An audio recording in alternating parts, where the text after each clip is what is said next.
All right, folks, game time. We're going to talk about protein today. So remember, this is week 2.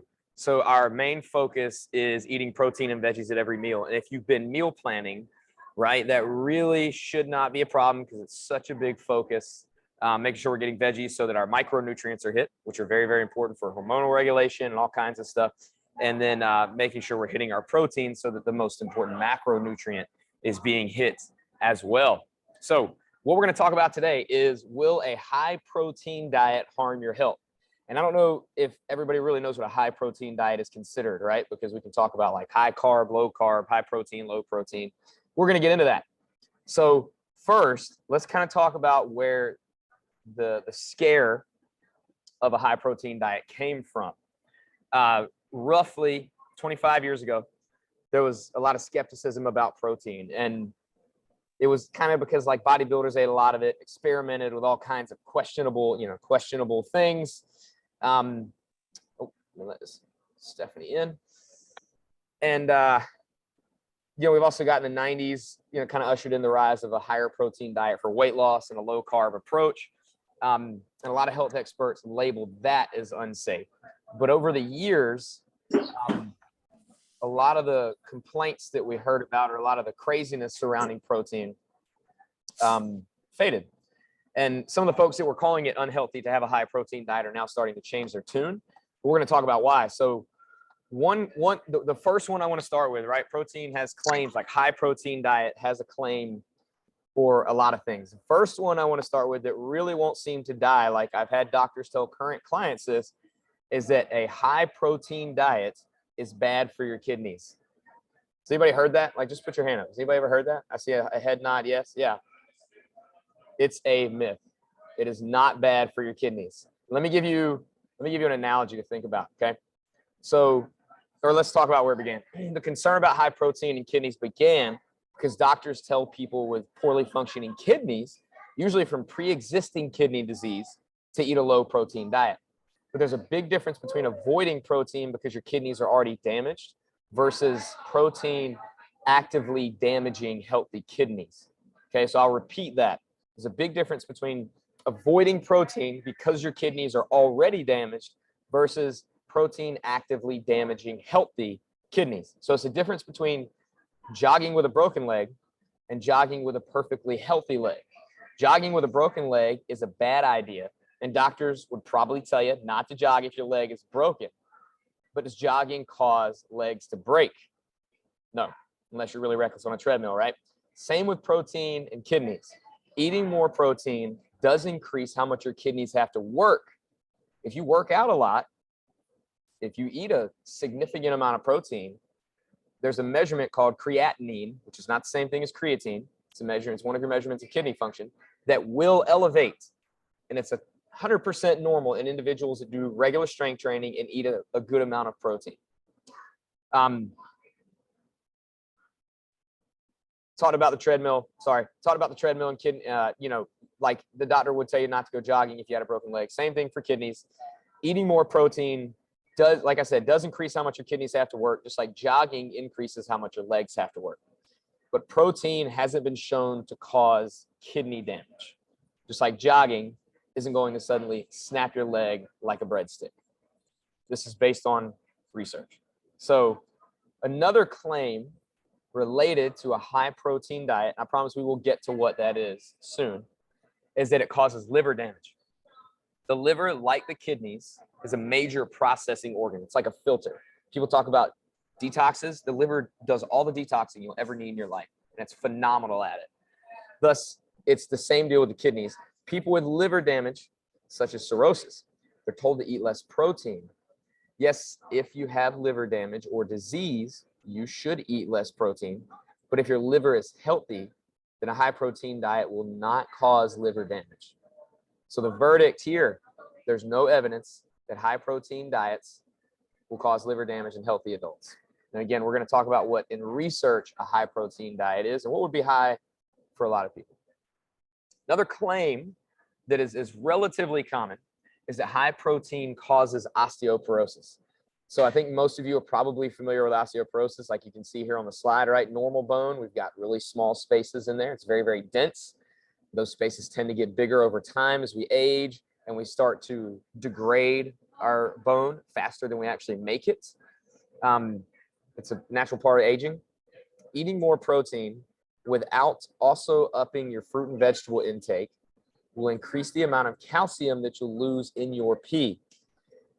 That finding made some people think that eating more protein will cause osteoporosis because you're losing bone calcium. But there's no evidence that high protein causes osteoporosis. There's not even a correlation. If anything, not eating enough protein has been shown to cause bone loss. Bones aren't just inert sticks and minerals. A significant proportion of bone is also protein, mostly, which a lot of us supplement with now, collagen type proteins. So like muscle, bone is an active tissue and it's constantly being broken down and rebuilt all throughout our life. And like muscle, bone needs those Lego building blocks. Think women aged 55 to 92 who eat more protein have higher bone density. So eating more protein, and that's where you get into a pretty high risk of fractures as a result of osteoporosis, is that age range. So eating more protein improves bone density in people most at risk of having osteoporosis. So let's say that again, because it's important.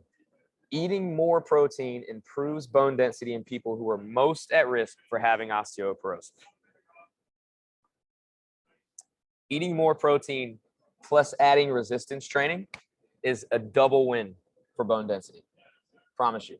You have to have resistance training. You have to have weight. You have to have force pulling, pushing, tugging, hitting on your bones to get those things to be strong, just like our muscles and our general mental resilience. That's why another reason why we focus so heavily on strength training at BFP.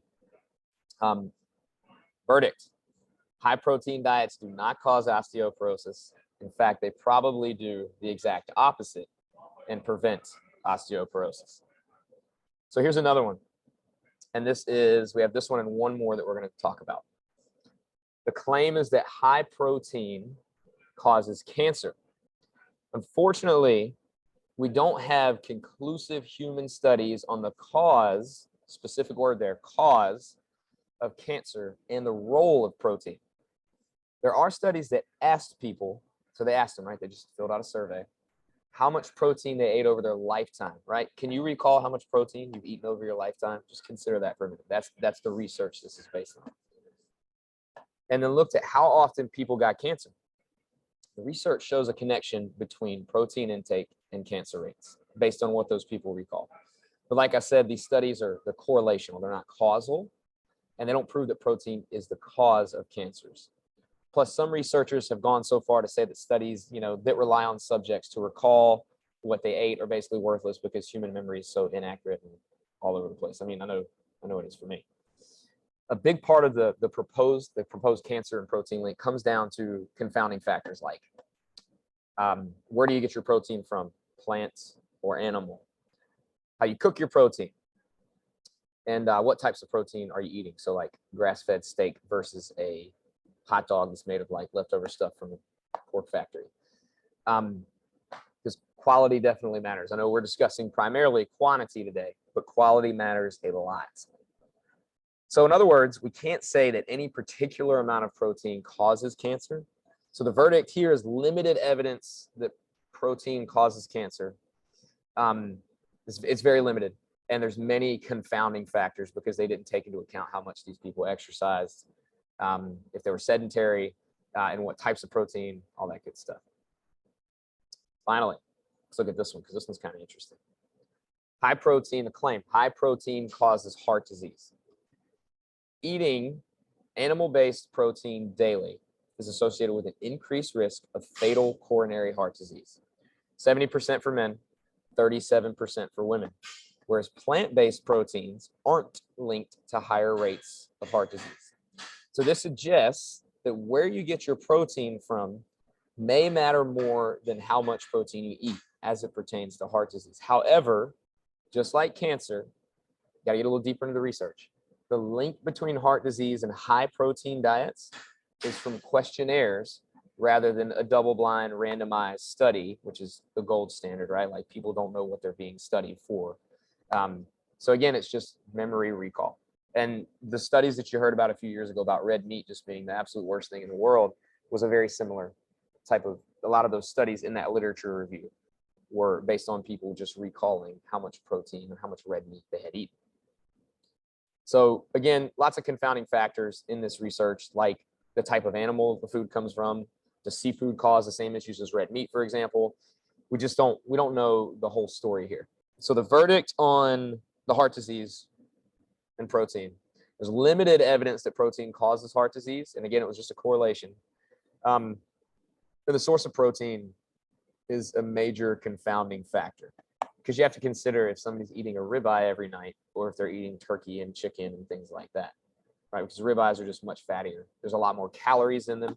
If anything, you're not going to get fat from eating, you're not going to gain body fat from eating a ribeye. You're going to gain body fat from eating a ribeye plus a bunch of other stuff that puts you in a calorie surplus for the day, because that's the only time our body needs to hold on to body fat, is the stuff that's extra that we don't need for energy.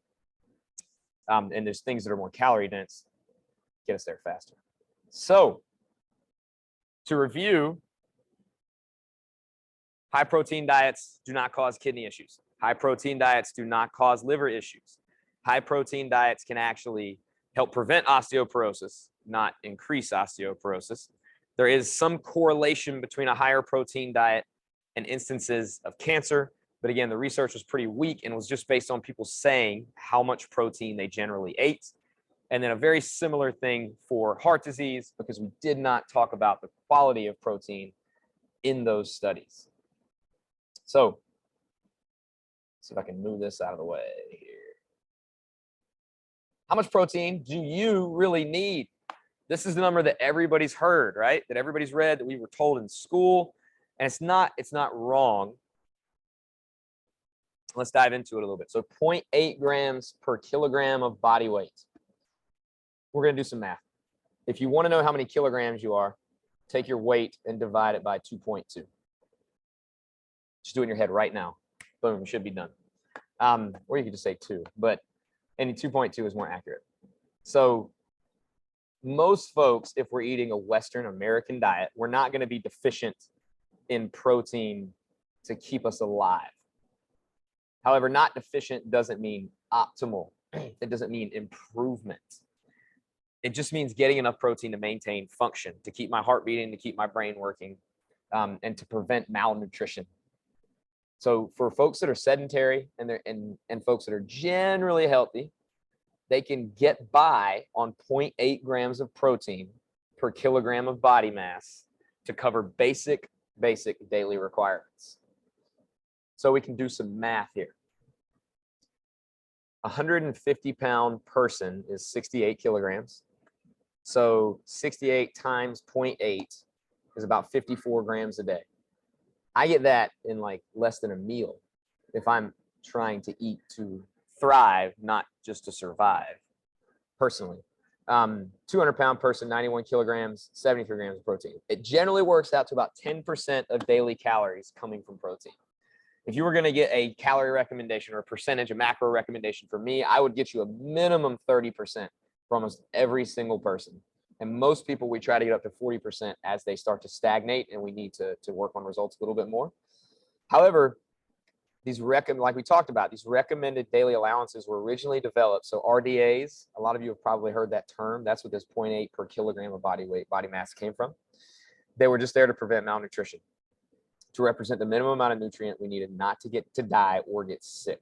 So you're not dead is not the same thing as like you're kicking butt, okay? The RDA for surviving may be different than what we need to thrive. And it's a general recommendation. It doesn't take into account like how much energy we eat throughout the entire day or how much we actually need. It doesn't take into account our carbohydrate intake. It doesn't take into account when we eat protein, right? Like in relation to exercise. It doesn't take into account our biological sex. It doesn't take into account our age, how active we are, what activities we do, strength training or cardio, and how eco-friendly various protein sources are. So, how much protein should you eat? I got a little table for you. Because protein's involved in so many essential processes, your protein needs can go up, and everybody's really is higher than 0.8 kilograms per gram of body mass.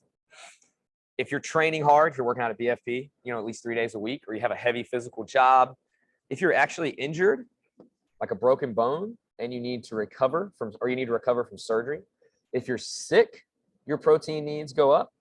Like I've got a little funky throat thing because I was just in Tennessee. There's people everywhere in Nashville, like literally everywhere.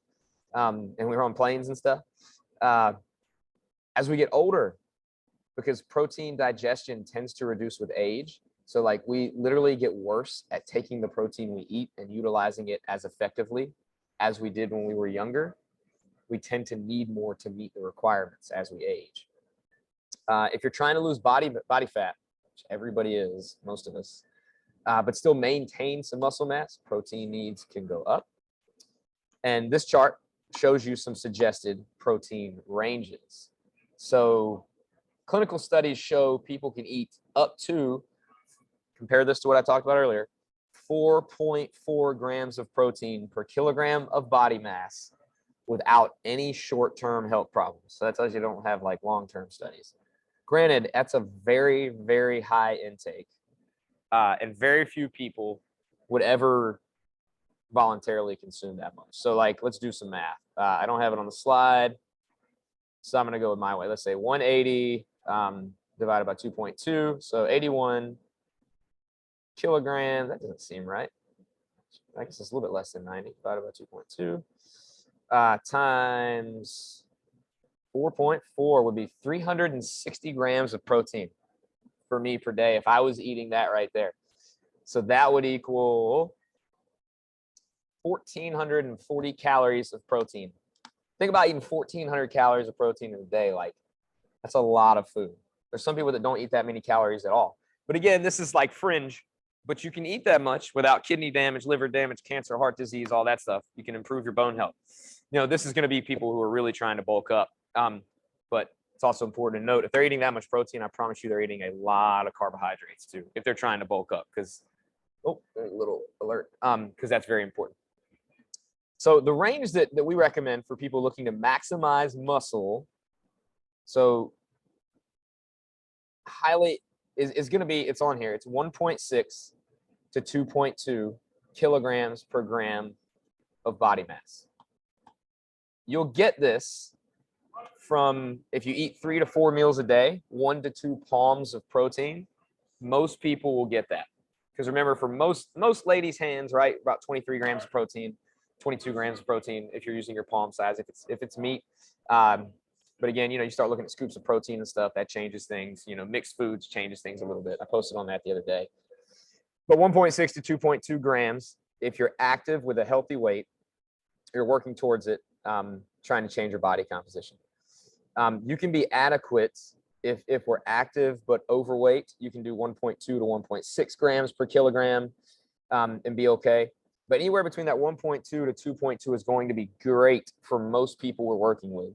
The key to understand here is when you're working on that is just to make sure you're not just stacking a ton of extra protein on top of what your current calorie intake is. So like, we're not just adding food in when we're talking about eating more protein, because again, that's going to increase your total calorie intake.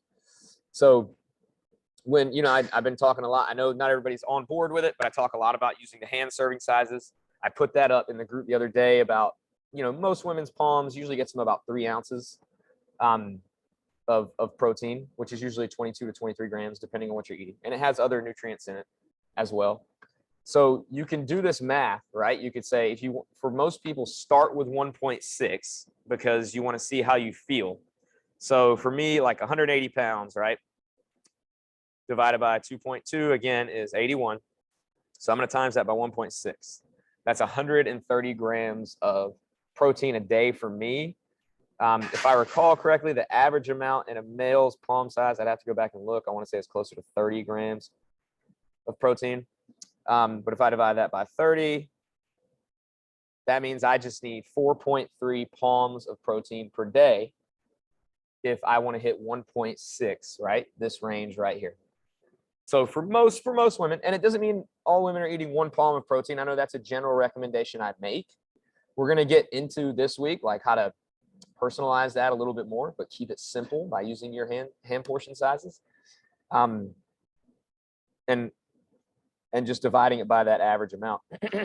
You could also just take a piece of meat that you eat often, compare it to the size of your hand, see how much it weighs, and then you can find out how much protein it has in too. That's one way to personalize it. And then you only got to do it one time. It's the only time you got to do it. And then you control how many palms you eat based on if you're going 1.6 to 2.2 and so on. So that's how much protein you could eat. When we were looking at, and I meant to tell you, when we were looking at most of those studies and it says it's a high protein diet, that was usually right around 2.2 kilograms per 2.2 grams per kilogram of body mass. So right at the high end of what we recommend with folks trying to build muscle. 2.2, okay? So that is the end of my presentation. Hopefully you all were able to learn some good stuff. I know we've got a few of y'all who do not have your cameras on. I'm going to open up the chat in case anybody has anything, but I would love to answer any questions that anybody might have in relation to what we just talked about or anything in the challenge. Because remember, this is like an office hours as well. So I'm not going to sign off even if nobody asks me a question right now, because usually they start coming like a minute or two into it. Anything related to the challenge or protein intake? I think I definitely missed the post where you talked about the mixed foods, because I remember you saying, hold on, I'm going to post on that tomorrow. And I completely didn't see it. So is it in the nutrition one or is it under your post? It's in the nutrition Facebook group. But what I'll do, I'm going to start pinning all of those like official posts, like not just the check-ins, but all the informational ones. I'll start pinning those to the top too. So you could just also kind of go up there and scroll through. And okay, I'll get that one pinned to the top. Make sure I do it too. But yeah, I'll definitely pin that one to the top for you. It's really though, for mixed foods like lasagna or whatever, it's really just about estimating and understanding, like, look at what you've got there. If you can estimate how much meat you think is in there, that's what we're going to do. And it really tends to be relatively accurate. It would be much like if we were tracking that as a recipe in MyFitnessPal. If you did not create it before it was a soup, you'd be estimating, how much of each nutrient you had, or you'd be going off of somebody else's recipe and numbers that they put into MyFitnessPal. So ideally, we cook the food so we know how much we put into it, and then we could get an idea of what like a serving size is. And then if you're tracking that in MyFitnessPal, you put in your own recipe, or if you're using the serving sizes and all that good stuff, then you have a better idea of that. That's basically what it says. Like, does that make sense, Rachel? Yeah. Okay, cool. Jennifer Brock, what you got? I see your hand up. So I don't really care to eat a lot of cold meat. So for lunch, I've been eating salad and adding egg for the protein. How many eggs should I be adding to it in order to have a sufficient amount of protein in that serving? Yeah, so most eggs, are you like boiled eggs, I'm assuming, right? I mean, I guess people do put cooked eggs on there because it's kind of like dressing, but it's hard-boiled eggs. Yeah, so most boiled eggs, they maintain their protein content pretty well. Like a general egg with a yolk is anywhere between 6 and 8 grams of protein, just depending on the size of the egg, all that good stuff. When you cook it, you do lose some protein content. I don't know that you lose as much when it's boiled. I'd have to verify that. But let's just assume 7 grams of protein. If we're trying to get at least 1 palm of protein, and the only source of protein in that salad is egg, then you would need about 3 whole eggs to get enough protein from the egg source. Or, you can always do like 1 whole egg, and then you can use just egg whites. We can usually research how much protein is in egg whites by itself if you don't want so much like egg yolk in your salad. I think if you were, and that really is only going to get, that's the thing about eggs, is they're not a massive source of protein. Like they're a very, very high quality source of protein. Like some of the absolute, because it's complete, especially egg whites are like everything you need, but the yolk has good stuff, micronutrients and protein in it, and fat. So I would say, like, if you're okay eating 3 eggs and that's the only protein you have on the salad, then you could do that. You just got to, consider calories can add up. Okay, thank you. Yeah, and you can always heat up meat and put it on there too. I do that a lot with the salads. Or you can supplement with like, I know you had asked about unflavored protein and stuff the other day. You could always supplement with it with a scoop of whatever kind of protein powder you want in almond milk or water, whole milk, whatever you like, to increase your protein intake without, having to put down a bunch of eggs. I see you've been eating those big salads though. I love that. I know a lot of people who preach like one big salad a day. Or no, is it Robin? Maybe it's Robin that's been doing It's that. me. Yeah. Other One big Brock. salad. Yeah, I like the like everybody have like one big salad a day because you're gonna get a ton of micronutrients from it if you chew it up really well. And if you're like me, my salad is like half protein. But if we can get plenty of protein in a salad, that's a good thing too. But that was a great question, Jennifer. I think I love eggs, so that's not a problem. good for you. Good. That was a good question too. What else we got?